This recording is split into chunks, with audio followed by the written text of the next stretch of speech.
Hello again and welcome to the Warhammer 40k Imperial Guard Tactics video. Now before we get into today's video, as per tradition, I'd like to say a big thank you to Adrian McKee for sending in some awesome pictures of his army with some really unique, interesting models. So we've got the Ogryn Bodyguard, which is a classic rogue trader model. We've also got a company commander from Raging Heroes and a platoon commander from there as well. Female Commissar from Wargame Exclusive. The Troopers, I recognise these guys, they're from Dreamforge Games, fantastic. And we've also got a Primaris Psyche who's a War Machine model. And finally, in case if any of you are wondering, where are those cool Cyberhounds from? They are from Manic Games, along with the Inquisitor and the Tech Adept as well. So, very cool models. I am a big fan of obviously Games Workshop stuff, also a very big fan of other company models that can be sort of brought in and used alongside your army to give it a bit of catch. So thank you, Adrian, for sort of showing these off. Really shows what's out there if you go looking. If anyone else has got any cool pictures they'd want to share, please put them on my Facebook page. There will be a link down in the description below, and I will try and use them in my videos. Now, we're going to have a quick theory video today, guys. Potential hidden gem in the Imperial Guard Codex. But let's talk through this crazy idea I have, okay? Which is Ogryns. Or Ogryns, however you prefer to say it. I like to say Ogryns because I feel like it's ogres, Ogryns. But Ogryns, are they actually just as good as Bullgryns? If not, potentially better? Have I gone too far with that last statement? Possibly. Let's explore what the hell I'm talking about. So, most Guard players out there are perfectly familiar with Bullgryns. Okay, everyone knows you take some Bullgryns and you put the slab shield on them, and lo and behold, you've got yourself a little sort of Guard Terminator jobby. And you've got a guy who's very tough with a 2+ save, swinging a big old maul around, bopping people on the head. And it's a very tough unit to kill. And until sort of a year ago, you could get them on like a 2-up invulnerable save, at the very least a 3-up. You could get them on a 2-up invulnerable save relatively easily. So, yeah, okay, very good. But let's take a look at them in comparison to Ogryns. Okay, now both units side by side have the same basic stat line. Okay, and we're going to bring that up now. Just flicking through this old codexy jobby. Ogryns. So they've both got weapon skill. They've both got movement 6. Okay. They've both got weapon skill 3+, ballistic skill 4+, so designed for close combat. Their strength, base strength is 5, base toughness is 5, 3 wounds, attacks 3, leadership 7, 8 on the bonehead. And the difference comes into the armor save. Bullgryns get carapace armor, they get a 4+ armor save. Ogryns don't really have any armor, they just have a 5+ save. Okay. Now, you can add up to 6 Ogryns into either 6 men into each squad, so you have a 9-man squad. 1 Ogryn, yep. And they both have the rule Avalanche of Muscle, which means you add 1 to the attack characteristic of this unit in the fight phase on any turn in which it made a successful charge. The ability can only be used the first time this unit fights each turn. Now, that's the similarities. Very, very similar. Okay, now the difference basically comes in war gear. Bullgryns are the popular choice because they have access to both brute shields and slab shields, and to Bullgryn mauls. Basically, brute shields give you a 4+ invulnerable save, which is nice, and slab shields give you +2 to your saving throw, which is basically means you have a 2+ armor save with anyone who's got a slab shield. Okay, so that obviously makes them really, really tough They also, the Ogryns Maul is +2 strength, AP -1, damage 2. Okay. On the other side, Ogryns come with Ripper Guns, which are both a shooting and a melee weapon. So shooting wise, it's a 12-inch range weapon. It's assault 3, strength 5, which is pretty good. AP mass nothing, damage 1, and in melee you get strength user, AP mass 1, damage 1. So the difference in close combat is the Ogryns Maul gives you +2 strength and an extra damage, but they are both the same AP value, which is interesting. So on the surface, it looks like Ogryns are a no-brainer, right? You've got the better armor, you've got access, you've got more options in general, and your weapons are better in close combat. So why would you ever consider Ogryns? Well, it's a simple fact, guys. Over the course of various nerfs and chapter approveds, whereas Ogryns and Ogryns used to be of an equal price in points, Ogryns have got cheaper. Ogryns have got more expensive. To the point now, guys, where an Ogryn is 24 points.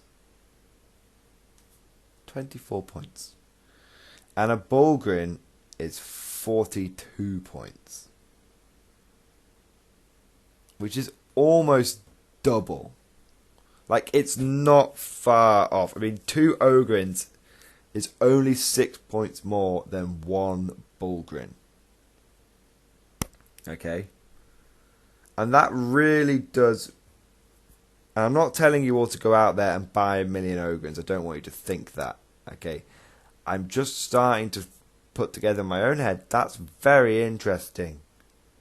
Because, again... Okay, cool. You might say, but the Ogryns have got the Ogryns have got the better armor. Yeah, it's true. The Ogryns do have the better armor, but you can literally take twice as many Ogryns as Ogryns. So each Ogryn, when you think about it, in terms of point for point, you get 6 wounds worth of Ogryns versus 3 wounds worth of Ogryns. Okay. That's pretty important. And what's very interesting is people will say to you, well, okay, good point, Mordian Glory, but Ogryns, you know, they got the better close combat weapon. At the end of the day, they got damage too. Yeah, that's very true. But those Ogryns do get to shoot those Ripper Guns before they go in.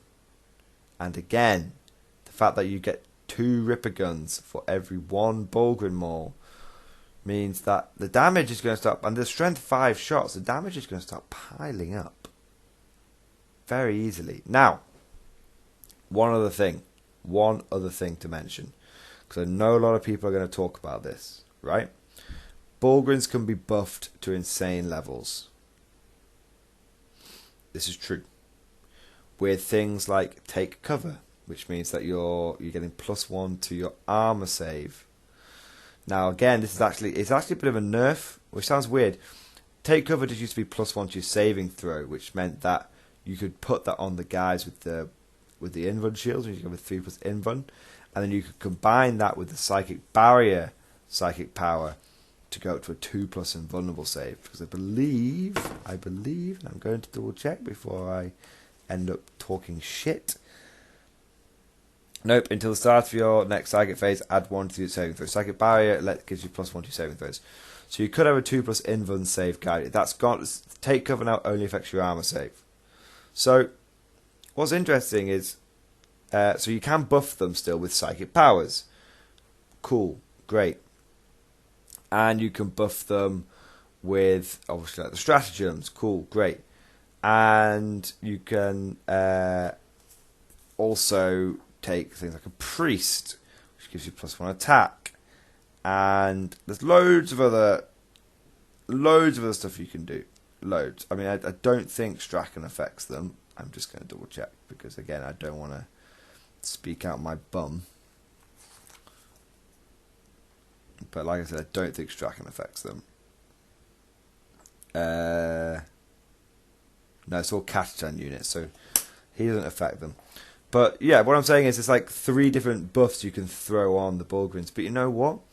When you take it into account that they're already pretty expensive, and then you're throwing on another support character in terms of the Primaire Psyker, who's not cheap himself. He's like almost 40 points, I believe. I know Ashpaths are much cheaper, but you tend to see people taking Primaire Psykers with Bulgarians. So when you think about it, it's another support character you've got to throw on top of them. That's another low points that are going into them. Before you know, if you're taking the classic Bulgarian Death Star of, full unit of Bulgarians, which is almost 400 points. It's almost 400 points, and then you're adding on a Primaire Psyker and a Priest. You're getting up to easily 450 points, roughly. Don't forget, if you're taking a big unit of Bulgarians like that, and you march them across the field of battle, you're going to have a Commissar in there to give them a decent leadership. So that's another character you've got to throw on there. Ogryns, on the other hand, are perfectly happy being run in smaller units. You could run a big block of Ogryn, you could do, but they've got weaker armour, so if you run them in big blocks, they're going to take more casualties, and the enemy's going to have overkill on them. But the only thing you need to do with an Ogryn squad, or a bunch of Ogryns, to make them better is to just throw a priest in there, one support character. You don't need to have any psychic powers. You don't need any leadership with them, because if they lose 2, they're still fine to leadership. If you lose 3, they're all dead.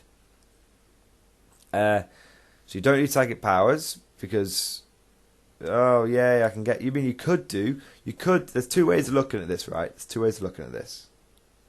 You could take multiple small squads of Ogryn. I'm talking literally like 12 Ogryn in 4 squads of 3, and you just put in the middle of that 1 priest, and that's not even going to set you back.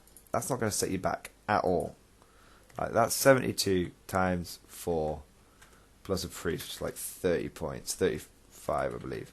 That's only 323 points to get yourself 12 Ogryn. That's more Ogryn than you had Bulgrin. That's about 125 points cheaper. I mean, actually, if we just minus one of the Bulgrin squads, I'm sorry, if you take pound for pound Ogryns Star versus Bulgrin Star, you're looking at a 251 point Ogryns Star. That is almost half. That's 1 tank commander and a squad of infantry. Well, maybe not anymore, but it's only like a Pask and a squad of infantry, or just Pask on its own. It's almost, it's not a lot of points, 251 points, to have a big chunk of Ogryn, big slab of muscle in your army. And again, you could take that in 1 big block if you wanted to, and throw this idea out there. Okay, throwing this idea out there, right? You could take 9 Ogryn, and you can use the take cover stratagem on their armor save to give them a 4+ save. And then you could put, if you were taking them as a big block instead of 3 small squads, and then you could put psychic barrier on them, and suddenly your Ogryns, which are again half the price, are on a 3+ armor save.